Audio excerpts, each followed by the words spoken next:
I believe that Pangolin's native token called PNG could hypothetically go to the price of $10 during this bull run. And now, of course, nothing I say is financial advice nor a guarantee.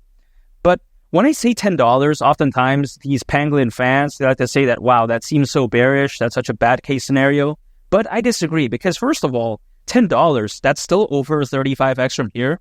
And over 35x, I don't think that's bearish at all. I don't think it's bad. However, besides that point, what is an amazing factor which I believe could very well allow for that to happen to PNG during this bull run? And that's the amazing fundamentals of Pangolin, because as we all know, it's a multi-chain decentralized exchange. Now, keep in mind, though, it did initially launch on Avalanche, which, as we all know, I'm very bullish on that, especially been watching my videos for quite a while now. But before I get into how amazing Avalanche is, I do want to mention how, when it comes to Pangolin, it has deployments in other places as well, because it's very diverse, very multi-dimensional, I should say. You take a look at how it has deployments in places like Hedera. I'm bullish on Hedera. You take a look at the Near protocol. I like that. Also, you even take a look at Flare. Now, I love that as well. And of course, much more. But I think this, if anything, showcases just how amazing Pangolin is. Now, why did I say that initially launching on Avalanche is a great idea? It's because if you take a look at Avalanche, it's well suited for DeFi, at least in my opinion. And some other real deal individuals actually agree with this. For instance, according to the founder of Aave, he claims how Avalanche is well suited for building DeFi applications due to its scalability features. So that's a thumbs up. It's coming from a real deal individual. Keep in mind. So this is very amazing. Also on top of that, the co-founder of Chainlink, and I'm very bullish on Chainlink too, by the way, he claims that Avalanche gets us closer and closer and possibly arriving at parity with the speed of Web 2 systems. So clearly, Avalanche has high praise. And as we all know, a decentralized exchange, much like Pangolin, it does fall under the category of the DeFi market, aka the decentralized finance market. So this right here is such good news.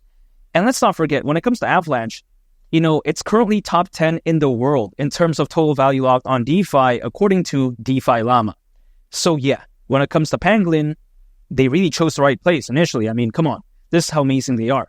Now, for the people out there that say that, oh wow, there's too many decentralized exchanges out there, Pangolin doesn't have a place, I disagree, because according to Grandview Research, the decentralized finance market is predicted to be worth over $200 billion by 2030.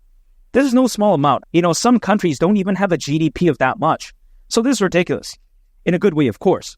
So when a market is predicted to be that massive in such a relatively short amount of time, keep in mind, we're nearing 2025 at this point. Kind of crazy to think about. But even besides that, I think when a market, again, is predicted to be that massive, I think there's going to be room for a lot of these good decentralized exchanges to eat. It's like, for instance, you take a look at the world of cars. There's so many car brands, right? Tesla, Rivian, Mercedes-Benz, BMW, Audi, the list goes on and on. So why are all these car brands able to succeed even despite having so much competition? It's because the car market is massive. For instance, is Volvo like the number one car company out there? No, but it's still able to do well because, again, the car market is so massive to the point that you don't really need like 90% market share, for instance, to be considered successful. Much like in the world of DeFi, I don't think a decentralized exchange needs like 90% market share. I mean, that'd be fantastic, but it's not necessary. So again, I think there's going to still be room for something like Pangolin to eat, so to speak. And come on, DeFi projects, I still do believe they have a bright future ahead, even despite the hype not being that much as of right now. Also, take this into consideration.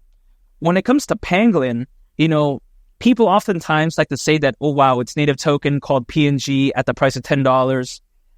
What market cap it would have at that point? Because they sometimes think that this is kind of weird or this is kind of too high, especially for the people who don't really believe in Pangolin. Now, again, the Pangolin fans may think this is a little bit too low, but for the people who don't know Pangolin, they may think this is too high. So let me explain it for the people who may hypothetically think it's too much. Because, again, if it were to go to the price of $10, considering its current circulating supply, market cap at that point would be around $2 billion. I mean, come on. This isn't crazy. For instance, we saw Uniswap's native token called Uni reaching a market cap of around $22.5 billion back in 2021. So PNG reaching around a $2 billion market cap, that's not even 10% of that. I mean, that's kind of crazy to think about. And what is a major catalyst, which I believe could very well allow for this to happen? And that's how, as of right now, there's over 600 million crypto owners, according to Crypto.com research. This is more than ever before in history, by the way. You take a look how back in 2021, during the peak of that bull run, there was roughly only around 300 million crypto owners. Practically now, we have double that amount. So could you imagine the FOMO buying pressure and buying volume this time around? Also, you take a look at the Bitcoin ETF. That's massive. You take a look at the number of institutional investors for Bitcoin. It's insane.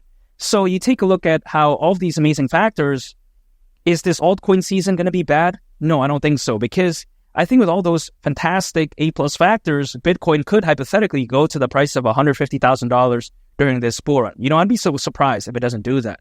But even besides that point, if it were to reach that, I think it's only fair to assume that altcoins, they're naturally going to go along with the ride, much like PNG. And at that point, the price of $10, I don't think it's insane at all. And take this into consideration. This is not going to happen like tomorrow, though, or in the next 2 weeks. Because typically, altcoins, they peak anywhere between half a year to a year and a half after a Bitcoin halving event. Now, the Bitcoin halving event happened back in April. So, of course, October this year, historically, half a year would be best case scenario. But I don't think it's going to happen, this year. You never know. But I think due to the market sentiment, I don't think it's going to happen. But I do believe that it could hypothetically happen sometime in 2025. And even if, let's say, I have to wait till the end of next year, let's say worst case scenario, I don't mind, because if anything, it's actually more time for me to accumulate something that I like, aka PNG. And my strategy is very simple. I'm dollar cost averaging, constant accumulation, anytime earned income through an extended period of time. So anytime earned income, I'm acquiring, I'm holding, and I'm just waiting. That's it. Because that's the only thing I can control. I can control myself being dedicated. I can control myself not giving up, studying, actually learning about projects. But what I can't control, I can't just wave some magic wand and say, yeah, PNG has to go to the price of $10 like right now. That's not how it works, right? Typically, it takes some time. So I'm just going to stay patient. Attention for it may not happen overnight, but when it really does kick in, man, it's so amazing, because really, its fundamentals are A+. So I don't see why people won't believe in it in the future. Now, of course, it's not financial advice, but I'm still believing in it. I'm going to continue to dollar cost average. And around a year from right now, I think things could look so different. And that's why, I'm staying patient again. And $10 or PNG during this bull run wouldn't surprise me whatsoever. And make sure to subscribe if you gain value from this video. I'd greatly appreciate it. It's been Lee the Captain, and I'll catch y'all on the next one. I'm out. Peace. Bye.